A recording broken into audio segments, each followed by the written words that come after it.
All right, welcome to the Sharp Mind Show, episode 62. I'm Nate, the Fit Future Indeed, your host. Be sure to shop at InstaSell.com, pick you up a cool inspirational t-shirt today. If you like the video, hit the like button for me. I would really appreciate it. Share this video with somebody that needs it and comment down below. Let me know what you think about it. All right, so you know what I got to start with? I got to start with my beloved Carolina Panthers. Now, Carolina Panthers defeat the Green Bay Packers 16-13 on a last-minute field goal. It was a pretty long field goal, too. I think it was like 49 yards, something like that. Let's see.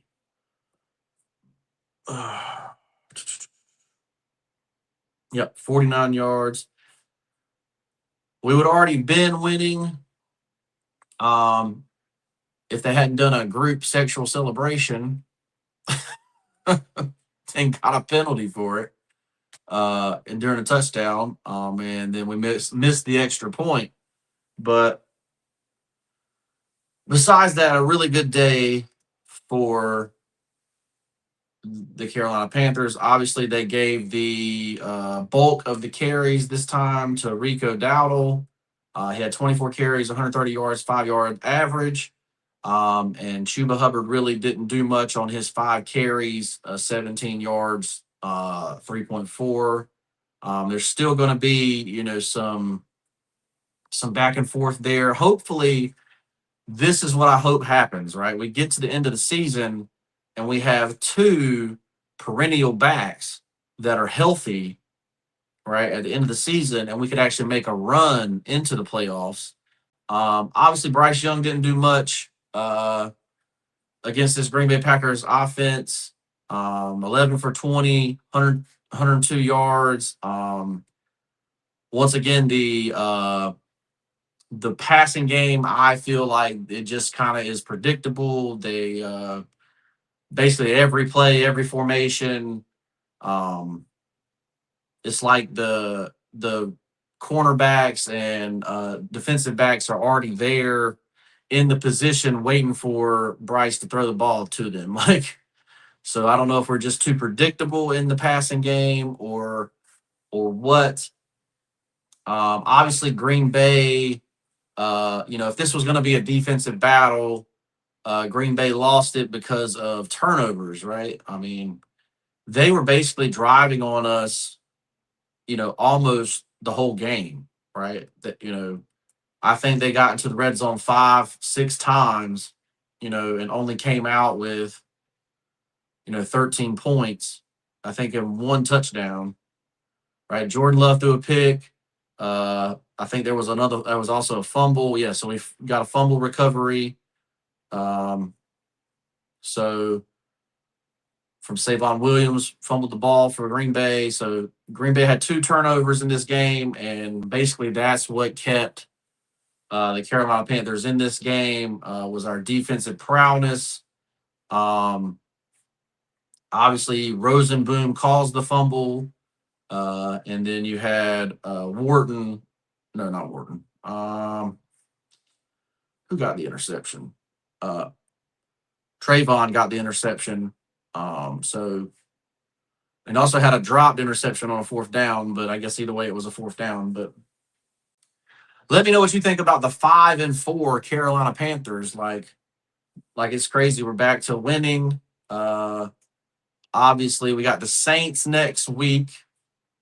So can we beat the 1-8 Saints next week?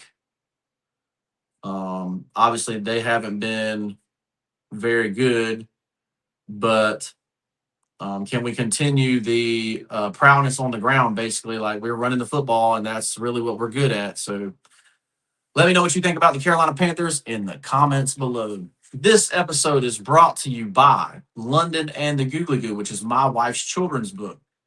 So if you have nieces, nephews, or children of your own, be sure to check out London and the Googly Goo, available on Amazon or the link in the description. All right. So we got a couple life coaching things today. We'll start with the first one.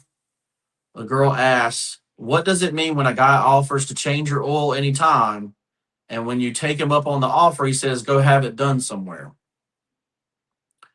All right, so the obvious answer to me is that he doesn't give a shit about you. I'm just kidding, but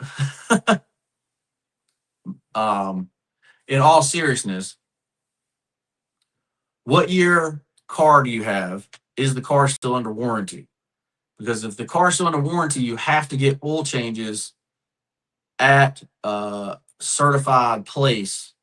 You can't get oil changes at home, right? If number one, so maybe he realizes that, and so he has to send you to get an oil change. Number two, when I was first dating my girlfriend, I changed her oil in the parking lot, right? Obviously, we had paid for cars, and so I was able to change her oil, no problem. Um, but to be honest, it wouldn't have mattered. Uh, I basically would have done that for anybody at the time, right? So she probably thought it was special. I don't know. It's not changing your oil is not really something that's special, basically. Um, every man should be able to know how to change oil. If you don't, you should definitely take a mechanic class at any community college, probably offered at night, and learn how to change oil, change tires. You know, they're super cheap. They're super cheap classes. So, but let me know what you guys think down in the description below. Did she say something to turn this guy off so you don't want to change your oil? Or is it because doesn't want to avoid her warranty? Let me know what you guys think in the comments below. All right. So on to life coaching scenario number 2. All right. So I just graduated as an RN. I have $110,000 in debt. What do I do? Go to work, bitch. No, I'm just kidding. But in all seriousness, you are going to have to go to work. But so I think I come from a little bit different perspective here because I started out with $380,000 in student loan debt. So, I've been where you are, felt the pressure of the shoulders like, oh, I have to, get this paid off. I have to do, you know, all this stuff. And the truth is, uh, student loans are going to be there. We just need to make sure that the interest rate we're paying on these student loans is not ridiculous. So if you have private student loans, the first thing I'm going to tell you to do is to go check out and see if you can refinance these private student loans, so that they have a lower interest rate, right? Preferably below 4%, because basically inflation is destroying everything anyway. And so you're really not paying any extra money if it's a below 4%. Right now, the Fed fund rate is 3.75. So I assume you'll probably be able to get a student loan rate of in the fives or sixes. So if you're sitting at 12, 13%, obviously you got to get rid of that stuff. That's where I was at. So my payment was going to be like $3,000 a month. And obviously, that would have been everything I made. So they just weren't going to get paid. Simple as that, but, or we just left the country. I don't know. And sometimes it may go to that. Like you get your RN, okay, we're leaving the country. We're out of here, bro. Like can't get us if we leave the country. Right now, I'm just kidding. But in all seriousness, we're going to refinance those student loans, right? So that's number one. Number two, all right, we refinance the student loans. Like I say, next thing we got to take care of is the credit cards. Now, if I'm an RN, right, and this is just if I was an RN, basically you work 312s. Most RN jobs, you work 312s every other week, something like that. So the weeks that I'm off, right, if I'm an RN with this much debt, right, I'm going to work 2 of those days on the week that I'm off PRN somewhere else, right? And I'm going to take that PRN money and I'm going to throw it at my credit card debt. Credit card debt, smallest to largest, and go ahead and get rid of that credit card debt, right? So you got 15,000, 20,000 in credit card debt. You should be able to take care of that in 6 months to a year with the extra PRN money. And I'm going to continue to do that. Same thing if you got a car payment. You got a car payment, we're going to, after we get done with credit cards, go right to the car payment and do it the car payment. let's say if you just graduated as an RN, you're young, you can handle, a year, 2 years of working a little extra to get ahead, right? Right. So this is what I would do with the debt, right? You got your student loans, they're set up to return in probably a 10-year term.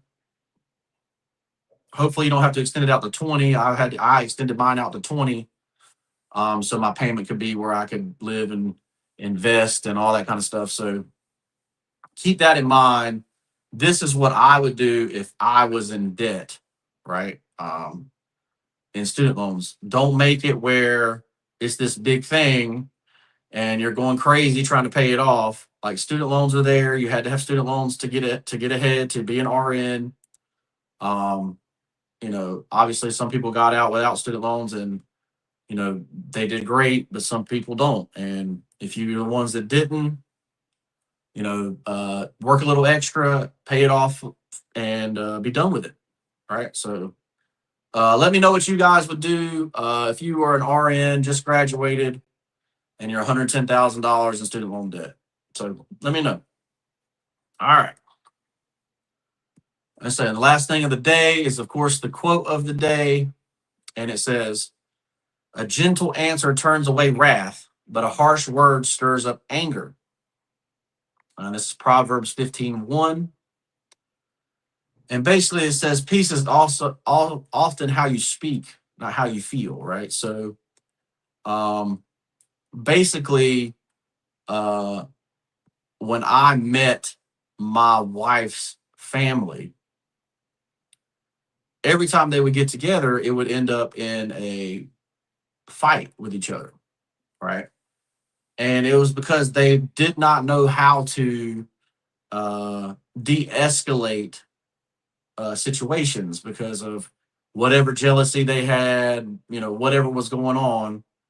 Um, they, for whatever reason, always got into a fight. And then basically they would say a harsh word back, and then all of a sudden it was a big fight.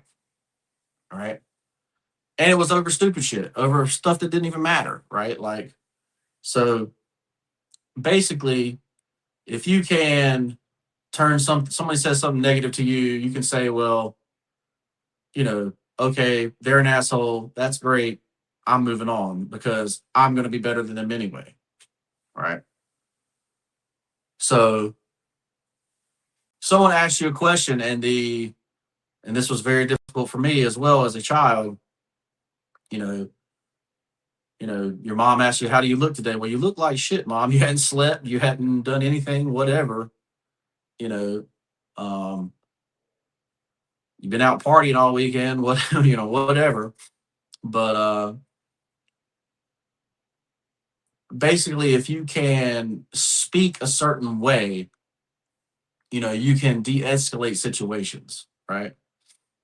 One thing I really started doing is, when stupid people say stuff, um, you just let them believe what they believe, right? Because stupid people will double down on incorrect information, and that's just how it is, right? So keep that in mind.